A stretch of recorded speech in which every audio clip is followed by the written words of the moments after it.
e passo imediatamente, como orador inscrito, para o senador e colega Elmano Ferreira.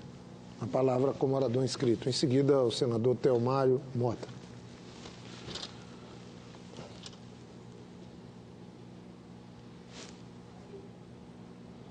Com a palavra, Vossa Excelência, senador. Meu nobre presidente desta sessão, senador Jorge Viana, eu vim aqui fazer alguns registros. Antes, porém, eu fiz aqui algumas anotações, inclusive sobre as palavras de Vossa Excelência, a indignação de Vossa Excelência com relação às reformas políticas que estão em andamento, sobretudo na Câmara dos Deputados.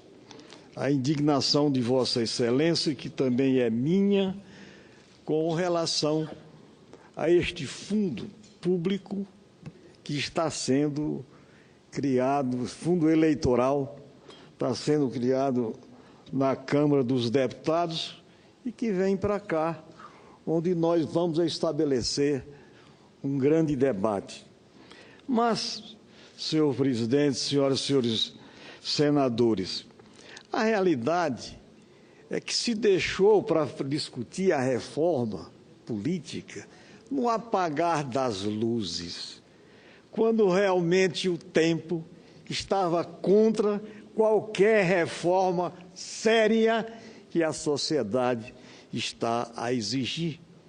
Nós aqui no Senado, o ano passado, há um ano, aprovamos 2 pontos fundamentais na reforma política.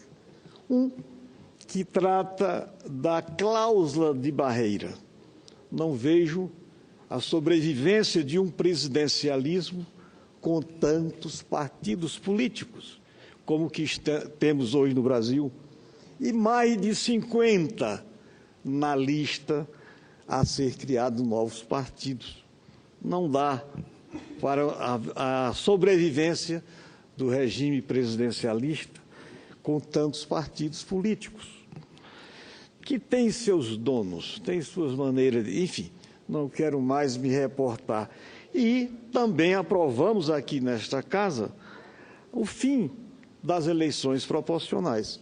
E isto está na Câmara dos Deputados há mais de um ano. E somente agora é que aquela casa, com todo o respeito, voltou a discutir essa questão relacionada à reforma trabalhista, no meu entendimento, tardiamente, e começando, no meu entendimento, de forma errônea, criando um fundo partidário no valor, aliás, um fundo eleitoral, o fundo partidário é de 800 e poucos milhões, né, deve ir para 1 bilhão. Se somar 3 bilhões e meio que estão criando esse fundo eleitoral, nós vamos para mais de 4 bilhões de reais, no momento em que não temos. Eu, por exemplo, estou lutando por alguns recursos para o Piauí tão pequenos e não vejo como nós aprovarmos uma matéria desta dimensão e desta natureza. Então, eu me congratulo com o nobre senador Jorge Viana por ter abordado esse tema da mais alta relevância para o país. Também o senador Paulo Bauer, dentro das suas colocações aqui feitas, deixou transparecer a necessidade de nós nos unirmos. Meu nobre senador Jorge Viana, um homem sensato, um político sensato, sério, competente, sobretudo conciliador.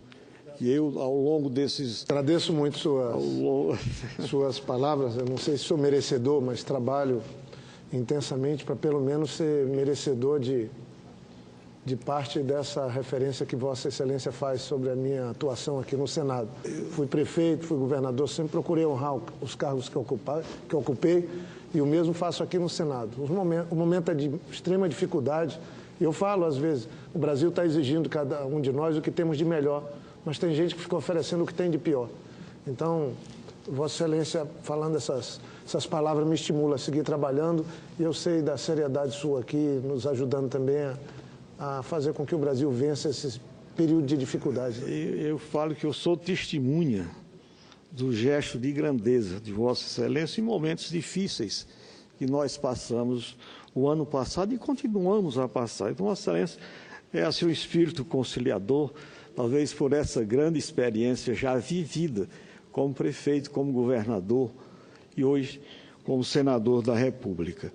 Então, o nobre senador Paulo Bauer deixou transparecer aqui no seu discurso aquilo que eu defendo. A situação nossa é tão delicada no que se tange não só a questões políticas, as questões do desemprego, as questões econômicas, que nós temos que nos dar as mãos. Colocar as questões maiores do nosso país, o sofrimento daquelas pessoas mais simples, mais humildes, acima das questões político-partidárias e buscarmos de forma conjunta, porque esta casa, o Senado, é formado de ex-governadores, como o nosso nobre senador que preside esta sessão, como o orador que me antecedeu, o nobre senador Paulo Bauer, que foi vice-governador, deputado, uma experiência muito grande, não só na política, como na atividade empresarial. Então, creio que nós temos, nesse momento delicado da vida nacional, de buscarmos uma saída para o país. Então, eu me congratulo com os dois pelo pensamento, e é coincidência de pensamento e de colocações feitas aqui. Mas, senhor presidente, eu queria apenas fazer um registro que eu participei também de uma coisa dessa natureza, de unidade, de união. A semana passada, sexta-feira, amanhã vai fazer uma semana, esteve no Piauí o doutor Walter Casimiro, que é o diretor-geral do DENIT, que Vossa Excelência fez referência aqui a ele. E lá ele foi visitar a BR-135, que era uma API. Quando eu cheguei no Piauí, há 51 anos, era uma API, ou seja, uma estradinha estreita. E hoje é uma BR que eu considero uma espinha dorsal por onde se escoa toda a produção dos nossos cerrados, e essa BR-135, continua com a performance, ou seja, os dados técnicos de uma rodovia estadual. Ou seja, ela tem apenas 6 metros de faixa de rolamento, em 2 sentidos, e os 50 centímetros que tinha de acostamento desapareceu. E o que é que ocorre? Desastre toda semana com vítimas fatais. Para fazer digamos, um dado estatístico da Polícia Rodoviária Federal e do próprio DENIT, nos primeiros 6 meses desse ano, nós tivemos 41 mortes, quer dizer, vítimas fatais decorrentes de acidentes. Porque quando 2 carretas, bitrens, aquelas que carregam mais de 100 toneladas de grãos, se cruzam, vêm os acidentes. Até mesmo elas, quando cruzam com carros pequenos, também acidente. Por quê? Porque a BR, segundo dados técnicos do órgão competente, tem uma faixa, uma plataforma de 12 metros, sendo 7 metros de asfalto, lá só tem 3, aliás, 5 metros, e o acostamento que em muitos lugares não existe. Ou seja, quando deveria ser, conforme especificações técnicas, de 2,5 metros para um lado e 2,5 metros para o outro, com 7 metros de pista de rolamento, de pavimentação, 12 metros. Então, esteve lá no Piauí o diretor-geral do DENIT, quando compareceu de uma bancada federal de 13 membros, ou seja, 3 senadores que estavam presentes, os 3 senadores do estado do Piauí, a mais de 600 quilômetros de distância da capital, e 7 deputados federais de todos os partidos, de uma bancada de 10 deputados federais. Ou seja, ali foi uma demonstração de unidade política, de o interesse coletivo daquela região, o reclamo daquela população, superar as questões político-partidárias, sobretudo sobre o comando e a presença do nosso governador Wellington Dias. É um exemplo. Quer dizer, todos nós, no meu entendimento, a primeira vez na história do Estado em que a bancada, faltaram 3 deputados federais, da bancada de 13 parlamentares, que apresentaram justificativas plausíveis, justificando a ausência daquele evento. Então, senhor presidente, eu queria registrar esse espírito de unidade de todos na consecução dos objetivos maiores desse pleito de dotar a rodovia, já existe projeto executivo, com os padrões de uma BR. De outra parte, também nós não podemos negar o trabalho do DENIT, do governo federal, através do CREMA. Há recursos e contratos para a manutenção dessa BR que nasce ou termina em São Luís, ou começa ou termina em Belo Horizonte. Ou seja, é uma BR interestadual da mais alta importância, não é? Podemos considerar até interregional, de mais de 2.400 quilômetros de extensão, dos quais 1/3, 623 quilômetros, no estado do Piauí. Então, o governo do presidente Temer, com o ministro Maurício Quintela, disponibilizaram 30 milhões de reais para que fosse feito, em caráter emergencial, aquelas obras nos pontos críticos da BR.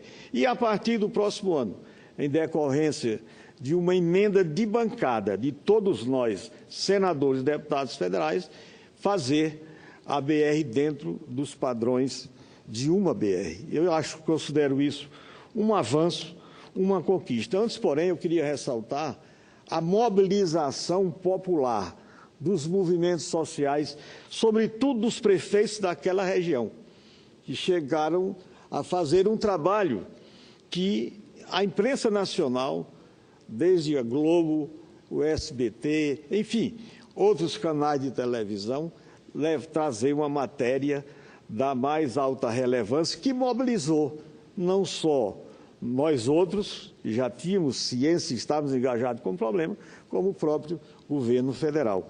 Então, os prefeitos, em torno de 21 prefeitos, se mobilizaram, criaram uma associação de prefeitos do extremo sul do estado, do Piauí, e mobilizaram. Fizeram, inclusive, uma reunião aqui em Brasília, com a presença do ministro Maurício Quintela, do diretor-geral do DENIT e do ministro Diogo Oliveira, ministro do Planejamento, com vista aos recursos para essa obra emergencial. De outra parte, também, senhor presidente, só em rápidas palavras, do extremo sul do estado, nós estivemos também visitando os serviços de duplicação das BRs 343, 343, que adentra a capital, pela região norte, e 316 pela região sul, destacando que, até o momento, nenhum investimento federal foi feito naquelas duas BRs, principalmente a BR-316. Éramos secretário de Planejamento em 91, 94, quando o governo do Estado, o governo Freitas Neto, com o prefeito Al Ferraz, então, fizeram uma parceria e construíram os 5 primeiros quilômetros de duplicação de BR. Veja, o Estado e o município fizeram isto. Os primeiros, isso há 24 anos, 23, 24 anos atrás. E agora, de 2013 para cá, o governo estadual fez um empréstimo para fazer 8,5 quilômetros em uma das BRs de duplicação e 9 quilômetros em outra. Ou seja, o governo federal, desde o governo do presidente Fernando Henrique Cardoso, presidente Lula, presidente Dilma, não fizeram 1 quilômetro de duplicação dessas BRs. O que foi feito, BRs que interligam regiões do centro-sul do Brasil ao norte do Brasil. O estado do Piauí teve que fazer essa intervenção, tomar 150 milhões emprestados para fazer essas obras da competência, porque aquilo é uma BR de jurisdição federal. Então, ali também compareceu o governador, compareceu toda essa bancada de 10, serão 13, numa demonstração de unidade com vistas a essas obras. Inclusive, senhor presidente, nós, através de emenda de bancada impositiva, começamos uma intervenção da BR-343 e nós outros, de outra parte, estamos pleiteando do Ministério do Transporte do presidente Temer a um compromisso de, pela primeira vez, o governo federal fazer uma intervenção nessas duas BRs. Então, eu queria fazer esse registro, ressaltando a importância da unidade de toda a bancada, do governador, de partidos diferentes, em torno desses pleitos de tão alta relevância para o nosso Estado. Portanto, senhor presidente, era esse o registro que queríamos fazer. Tínhamos outros, mas vamos deixar para outra oportunidade. Muito obrigado pela atenção e pelo tempo que nos foi concedido.